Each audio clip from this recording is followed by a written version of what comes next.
আসলে এখন আর মানে যেভাবে প্রচার হচ্ছে আর যেভাবে রাস্তাঘাটে যেখানে মানে ওখানে যে বাচ্চারা যে এরকম ত্রাণ সংগ্রহ করে দিচ্ছে, এটা তো আমাদের কাছে অনেক দেখেও ভাল লাগতেছে। তো নিজের থেকে এইটা মানে আমার হাজব্যান্ডও দেখা যায় যে অনেক জায়গায় ডোনেট করতেছে, অলরেডি সে অনেক টাকা ডোনেট করে ফেলছে ওর ওদিক থেকে। তো আমি চিন্তা করলাম আমিও কিছু দেই। পরে আমার বাচ্চারা টাচ্চারা আমরা সবাই মিলে তখন আমি কিছু মানে মেডিসিনগুলি জাস্ট নিয়ে আসছি। তা আমার মেডিসিনের মধ্যে তো অনেকগুলি ছিল, বিকজ স্যানিটারি প্যাড। আমার গাড়িতে তো জায়গা ধরে না, আমি যতটুকু আর এখানে আরও কথা আছে, আমি এত নিছি যে আমার গাড়িতে জায়গা ধরে না দেখে আমার ছেলে আবার ব্রাকে পড়ে। তা আমার ছেলেকে ফোন দিলাম যে তোমার একটা ফ্রেন্ডকে আসতে বলো। তো ওর এক ফ্রেন্ড আসছো আর আমার ছেলে ওদেরকে কিছু কার্টুন দিয়ে ওই সিএনজি করে ব্রাকে পাঠাইছি, কারণ ব্রাকে নাকি ওদের আবার অনেক কিছু জমা নিচ্ছে ওখানে, কিছু ওদের এখানে পাঠাই দিচ্ছি।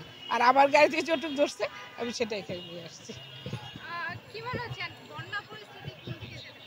না, বন্যা পরিস্থিতি তাহলে কোন দিকে যাচ্ছে এটা তো আসলে আমরা কেউ জানি না, এটা উপরওয়ালা জানে। আল্লাহ আমাদেরকে যতটুকু হয়তোবা আমাদের যতটুকু সামর্থ্য সবার আছে আমরা ওইটা দিয়ে চেষ্টা করতেছি, ইনশাল্লাহ আমরা এটাও ওভারকাম করতে পারবো। এটা আল্লাহর উপর আমাদের বিশ্বাস আছে। আল্লাহ প্রতি আমরা সবাই দোয়া করতেছি যেন তাড়াতাড়ি এটা আমরা ওভারকাম করে আসতে পারি ইনশাল্লাহ। ছেলেমেয়েরা যেভাবে ছোট ছোট বাচ্চাগুলি মানে এত মানে টিনেজরা এত আগে আসছে, ইনশাল্লাহ আমরা এটাতে উঠতে আসতেই পারবো আমাদের।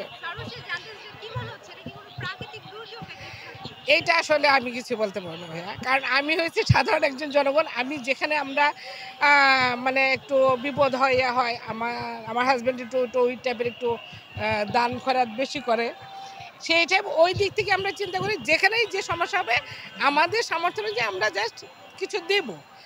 এখন আসলে কোথা থেকে আসছে কিভাবে হচ্ছে ওইটা আসলে ওইভাবে আমরা চিন্তাও করি না। আর হয়তো বা এটা আমাদের ভাগ্যে ছিল, আমাদের এই দেশের জন্য এটা ছিল যে এটা হয়তো হয়েছে।